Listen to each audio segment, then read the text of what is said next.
Halo sahabat Daras, kembali di playlist Belajar Kripto. Hari ini kita akan melanjutkan perjalanan kita dalam memahami dunia mata uang kripto.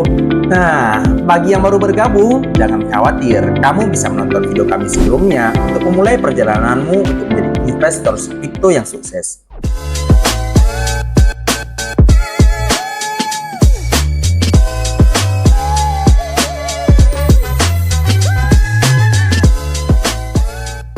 Sebelum kita mulai, penting bagi Anda untuk memahami bahwa white paper Bitcoin tidak hanya tentang mata uang digital pertama, tetapi juga konsep yang menginspirasi ribuan aset kripto lainnya. Jadi, mari kita telusuri lebih dalam.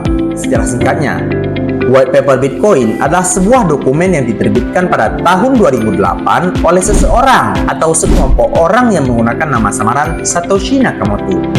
Dokumen ini diunggah ke milis kriptografi yang khusus berfokus pada topik keamanan dan mata uang digital. White paper ini berjudul Bitcoin, a Peer-to-Peer Electronic System.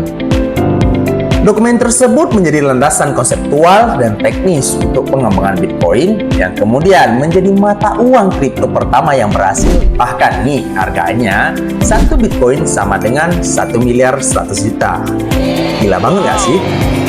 Sekarang, mari kita fokus pada isi sebenarnya dari white paper Bitcoin. Kita akan mengupas tuntas white paper Bitcoin halaman per halaman. Jadi, simak baik-baik ya.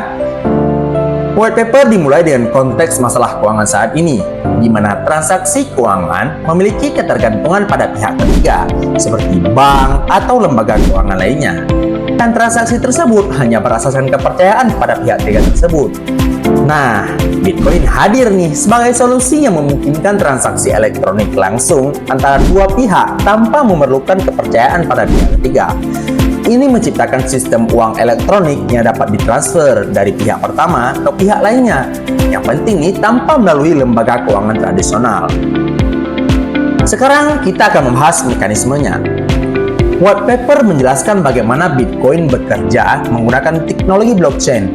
Nah, blockchain sudah pernah kita bahas lengkap di video sebelumnya. Jadi, jika kalian ingin belajar tentang blockchain, bisa nih nonton video sebelumnya. Nah, balik ke topik.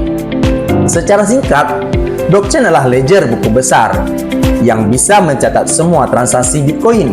Setiap blok dalam blockchain berisi serangkaian transaksi yang telah diverifikasi dan dienkripsi. Blok-blok ini terhubung satu sama lain secara kronologis membentuk rantai blockchain.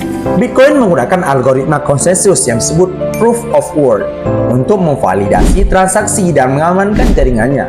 Penambang atau yang biasanya disebut miners menggunakan kekuatan komputasi mereka untuk memecahkan teka-teki matematika yang rumit. Proses ini membutuhkan daya komputasi yang signifikan dan biaya energi. Jadi, kalau kalian ingin menambang suatu Bitcoin, kalian perlu energi listrik yang besar, sehingga membuat Bitcoin ini dihargai dengan harga yang sangat mahal. Nah, kemudian bagaimana Bitcoin ini beropsi? Ini menjadi pertanyaan yang banyak ditanyakan oleh banyak orang. Nah, ketika miners berhasil memvalidasi blok, maka disitulah mereka diberikan reward sebanyak 6,25 Bitcoin per Maret 2024 dan akan dikurangi setengahnya saat Bitcoin halving, terjadi 4 tahun sekali. Bitcoin hanya akan diproduksi sebanyak 21 juta, tidak akan pernah melebihi jumlah tersebut. White paper juga membahas tentang keamanan Bitcoin, terutama dalam konteks serangan mayoritas dan upaya pemalsuan transaksi. Diklaim bahwa dengan menggunakan blockchain, serangan-serangan semacam itu menjadi sangat sulit dan biaya prohibitif ini juga sudah dibahas di video sebelumnya. Satoshi juga merangkum dengan menyatakan bahwa Bitcoin adalah sistem yang dirancang untuk menyediakan alternatif bagi mata uang tradisional dan untuk memperbaiki beberapa kekurangan yang dimiliki oleh sistem keuangan yang ada. Jadi, itulah inti dari white paper Bitcoin. Saya harap Anda mendapatkan pemahaman yang lebih baik tentang betapa pentingnya dokumen ini dalam revolusi keuangan digital. Jangan lupa untuk berlangganan channel Jelas Berita untuk mendapatkan lebih banyak konten menarik seputar kripto dan investasi lainnya. Sampai jumpa di video berikutnya. Jangan ragu untuk memberikan like, komentar, dan berbagi video ini agar lebih banyak orang yang dapat memperluas wawasan mereka tentang dunia kripto. Terima kasih atas dukungan Anda dan sampai jumpa di video berikutnya. See you next time.